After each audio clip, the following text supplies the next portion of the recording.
গ্রামে শহরের মতো কারি কারি টাহা উড়িয়ে বেড়ায় না, এ জায়গায় অল্পতেই মোরা অনেক শান্তি পাই। পোলাপানের দোষ শিপনা দেখছেন, নদীর পারে আম গাছে আম জ্বলতে আছে, হে কাঁচা আম পাড়ার লাগেই ফাইল মারতে লাগছে। শৈশবের এই আনন্দ হিয়া কমে পাইবেন, একই টাহায়ও মেলে। নদীর পারের মানুষের ঘরে এসি লাগান লাগে না, নদী শুইয়া শুইয়া যে ঠান্ডা বাতাসটা আয় হেইতেই পরান জুড়াইয়া যায়। নদীতে এখন ভরা জোয়ার, এখন মনে হয় জোগার গুণ, এত বাতাস হেতে একবারে নদীর পানিতে ঢেউ জমের মতন। নদীর কানায় দেখলাম কি পেয়েছে আস সাঁতরাইতে আছে, মানে ছোট হাঁস আছে, দেশি হাঁস, এইগুলান হেয়া ঢেউতে উল্টেই হেলাইছে আয়। এইসব মনোরম দৃশ্য দেখলে কার মনে কয় যে মুই দূরে যাই, এহিনেই তো মোর থাকতে ইচ্ছা করে। বরিশালের গ্রাম থইয়া মোর অন্য কোনো হানে পরান টেহে না, হেইতে মুই একসের বাড়ি চললে আই। শহরে মাঝে মধ্যে গেলে পরানটা একসের হাই হুতাশ করে, কোন সময় যে বাড়ি যামু হেইয়ার লগিয়েই বিধি কইয়া যায়। গ্রামে আইলে খাড়ি ফল গাছে যে ফলগুলা হয় হেইয়া খাওন যায়। নদীর পারে আইলাম লকট গাছে, দেখি অনেক লকট, আপনারা তো জামরুল নামে ভালো চেনবেন। গাছ গয় এমন হওয়া হইছে ফল নামায় পরিয়ে বোঝাই হইয়ে গেছে, খাউন নিয়ে মানু নাই।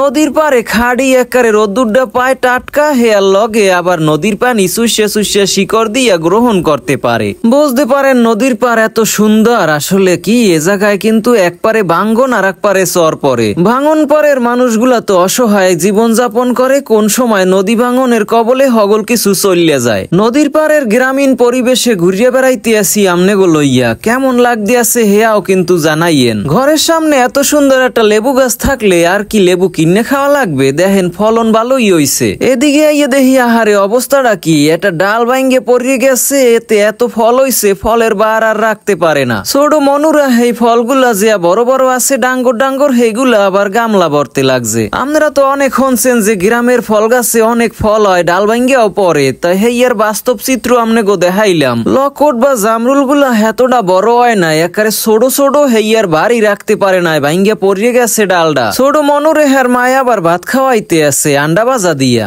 কত বড় ডালটা একারে ভাঙ্গে পড়লে ওজনের ঠেলায়। এদিকে দেখতে আসি এক গামলা হইয়া গেছে, দেখি জামরুল গুলান করা করা জামরুল গুলান এরম পড়িয়ে গেলে হেয়ের মধ্যে মুই একটা পাহাতা পাইছি, হিয়া খাইয়ে দেখি ভালোই লাগতে আছে, মিষ্টি মিষ্টিও লাগে আবার পানি পানিও লাগে। ফল এখনো পোক্ত হয় না, এয়া বড় হইলে আরো মজা লাগবে খাইতে, হেয়া বোঝা যাইতে আছে। বর্ষাগরের চালের উপর এই ডাল একটা এলাইয়ে পড়ছে, এটাও এত লকট হইছে বা জামরুল হইছে হেয়া আর কইয়ে শেষ করা যাইবে না। জামরুল তো দেখলাম, জামরুল গাছও দেখলাম, এখন লন মোরা আর এক দিকে যাই। এখন আবার নদীর পারে আইয়া দেখতে আসি একটা নাইতে করিয়ে ধান লইয়া যাইতে লাগছে। নদীর পানি আর আকাশ দূরে মনে হয় মিলাইয়া যাইতে লাগছে। এদিকে দেখি বাতাস এমন বেশি, হেতে গাছ গোছ উড়িয়ে যাইছে আয়। পরান জুড়ান্যে এইসব দৃশ্যের মধ্যে থাকলে কেমনটা লাগে হেয়া তো আমরা বুঝতেই পারতে আছেন। মোর পরানটা এখন জুড়াইয়ে গেছে, মানে ঠান্ডা হইয়ে গেছে। যতই কৃত্রিম সৌন্দর্য আপনারা দেখেন আর তৈরি করেন, হেয়া কিন্তু প্রাকৃতিক সৌন্দর্যের দ্বারে কাছেও না।